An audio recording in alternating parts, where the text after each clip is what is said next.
Fala, meus amigos e minhas amigas. Antes de você ver esse corte do Bopismo, que tá muito legal, eu peço pra você se inscrever no canal e deixar o like no vídeo. Isso ajuda muito, tá bom? Valeu!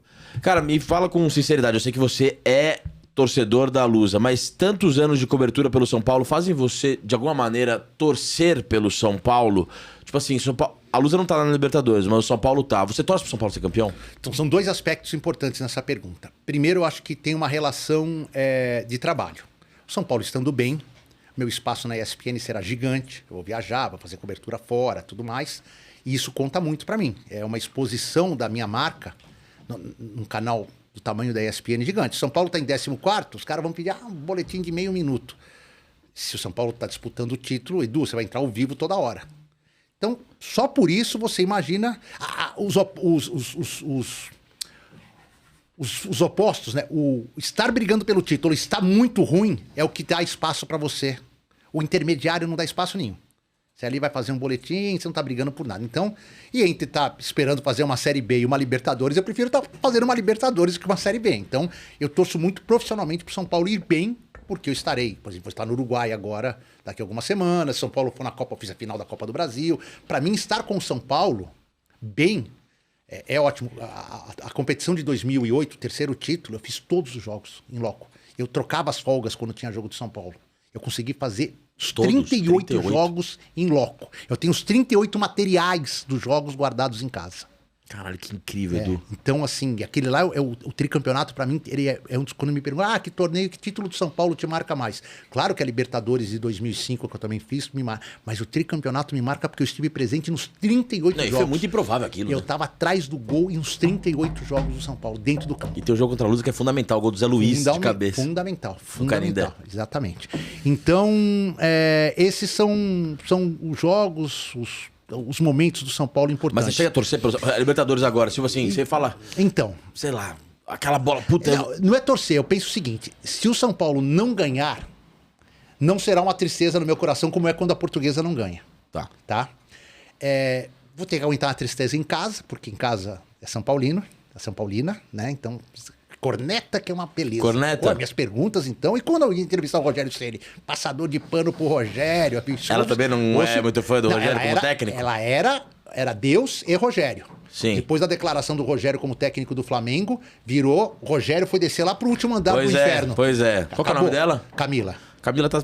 Camila pensa parecido comigo. Acabou. Pra ela acabou o Rogério. O Rogério, quando aposentou, me deu o troféuzinho dele e me deu aquela jogada do campo. Alguns negócios que eles lançou. Ficava tudo na sala. Depois que ele falou aquilo, foi tudo pra um canto lá, não fica mais exposto. De coração dói. Uhum. E tem o segundo aspecto, que eu acho que é o principal. Eu convivo todo dia com os caras. Hoje o CT é fechado, a gente não tem mais o diário. Mas eu tô ali na porta do CT todo dia. Jogador, por exemplo, hoje eu tava lá fazendo um link, o Nestor passou, abriu o vidro. Oi, Edu, tá tudo bem? Arboleda. Toda vez um outro jogador, o Muricy sempre faz isso, o Milton. Cara, como é que eu vou torcer contra os caras que eu convivo sempre, cara? Como é que eu vou torcer contra, velho? Os caras são, tipo assim, quase a minha segunda família. Tirando a minha família, eu convivo mais com os funcionários, os seguranças, que vão ganhar uma grana que eles não têm quando o time é campeão. A assessoria de imprensa, os outros funcionários, cara. Os caras me veem e me chamam pelo nome. Como é que eu vou falar assim, quero ver o insucesso deles? Do clube que é... Então esse aspecto pessoal me faz, assim, torcer pros caras. Torcer pros caras. Não é torcer pro São Paulo, é torcer pras pessoas que estão no São Paulo e que me tratam bem, que sempre me trataram com o máximo respeito, ir bem.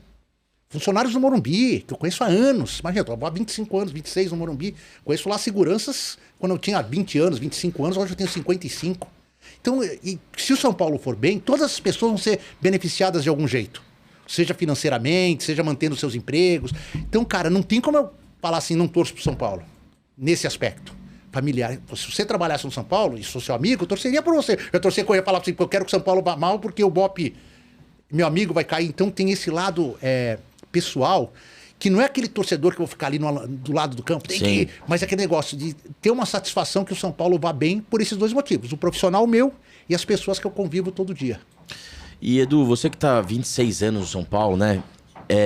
Você consegue dizer, e não é melhor, pior, não é juízo de valor, mas o que faz o São Paulo ser um clube diferente? O que faz do São Paulo o São Paulo? E você estando lá há 26 anos, com tantos treinadores, tantos jogadores, tantos dirigentes, tanta gente... O que faz o São Paulo ser o São Paulo? Então, numa época, até mais ou menos uns 10, 15 anos, quando começou a rede social, o que fazia do São Paulo era a resolução de problemas internamente. Então, sim, os caras, eu já peguei o CT, então tudo que era do futebol se resolvia no CT. Não saía.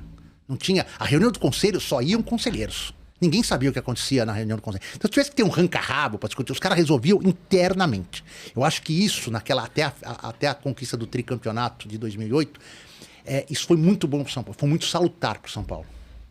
Porque não era exposto. A gente descobria, às vezes, um podrinho ou outro, e tinha que divulgar, a nossa função.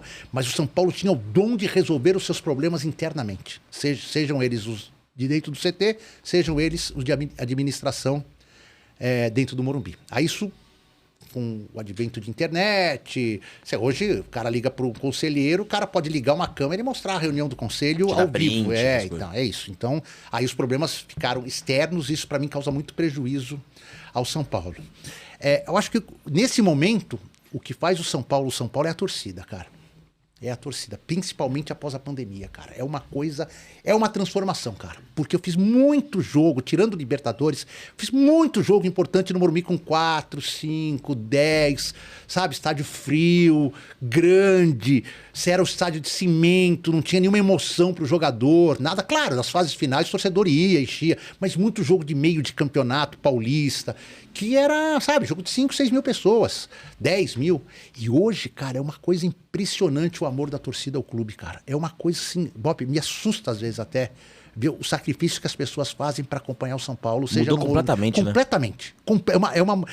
É a maior mudança que eu vejo no São Paulo, de tudo. É a torcida abraçar o clube como abraça. Cobra quando é necessário, mas abraçar o time. Eu vou no Morumbi, as nossas cabines de TV, quando não é jogo nosso, ficam ali no meio da numerada intermediária. Cara, ali antes você contava, tem um ali, outro ali, outro... Hoje você não consegue sentar ali para ver o jogo, em qualquer jogo, com a Chapecoense na 19ª rodada, no Paulistão, com o São Bernardo numa quarta-feira à noite. Não tem mais jogo de estádio vazio. É impressionante, cara, é impressionante. Não consigo achar o motivo. Eu não sei se foi saudade do clube na época da pandemia, se foi um momento ruim de 10 anos que atravessou o clube e a torcida meio que falou, se não for com a gente, não vai com ninguém. Eu não consigo ainda identificar o motivo. É uma mistura disso tudo. Cara, mas assim, hoje o diferencial do São Paulo... O metrô também ajudou. É a torcida, o deslocamento. O Morumbi diminuiu, mas passou a ser um estádio mais aconchegante também. Sem dúvida. Com camarotes, tudo mais. Ainda tem lá seus problemas, tal. Não cabe mais 80 mil pessoas. Mas se coubesse, nós teríamos vários jogos com 80 mil pessoas. Com certeza. Entendeu? Então, nesse momento, o que faz o São Paulo ser o São Paulo são os 20 e tantos milhões de torcedores e principalmente esses que passaram a acompanhar o time muito de perto. E não só aqui, porque eu viajo muito com São Paulo. E eu vejo fora também uma coisa de louco, cara. Que jogo do Tigre o ano passado, o ano retrasado, eu achava que não ia um São Paulino, porque havia um clima de guerra da própria polícia lá, local. Porra, de repente, o lado onde eu tava ali atrás do gol, encheu, pouco, mas encheu. O torcedor foi lá, encarou o adversário, encarou o perigo de vida e foi lá, cara. Então, pra mim, essa é a grande diferença. E assim, os clubes são também a sua torcida, né? Não dá pra falar do Flamengo sem falar do flamenguista, não dá pra falar do Corinthians sem falar do corintiano, enfim. Os clubes são também a sua torcida. Sim. E eu acho que nesse sentido o São Paulo mudou. O São Paulo hoje é um time de massa, mas massa assim, presente, leal, incondicional. É impressionante. É impressionante, bom. É impressionante. Eu posso falar assim de cadeira cativa. Eu acompanhei jogos... O torcedor do São Paulo era conhecido pra mim por Libertadores e finais. O Morumbi estava lotado em Libertadores e finais de outros campeonatos. Parte final ali, semifinal. Hoje o Morumbi tá lotado em qualquer jogo. A gente tinha até o jogo contra o Cuiabá, uma sequência de 23 jogos com mais de 30 mil pessoas. Aí Cuiabá deu um pouquinho a menos. 28. Deu 28. Depois a torcida foi lá e já... Pô, botou 49 contra o Bahia, botou 46 no outro jogo. Cara, a gente tá falando de públicos absurdos. Absurdos, entendeu? Então, assim, isso pra mim hoje é uma diferença gigante. E é por isso que eu até falei pro meu monte isso. Eu falei, cara, eu sei que é uma conjunção, uma decisão colegiada, não é você que define que vai aumentar o ingresso ou só o financeiro. Mas, cara, assim, pra essa torcida que tá lá todo jogo, que recado que você passa pra ela se você aumenta o ingresso? Sabe? Do tipo, olha, vai ficar mais difícil de você vir. Exato. Não, tem que manter o preço acessível pro Morumbi continuar sendo. O São Paulo é um tremendo mandante há muito tempo. Sim. E eu acho que é um pouco dessa mistura. O metrô ajudou, o São Paulo numa seca brutal, brigando pelo rebaixamento várias vezes, e a saudade que a pandemia colocou.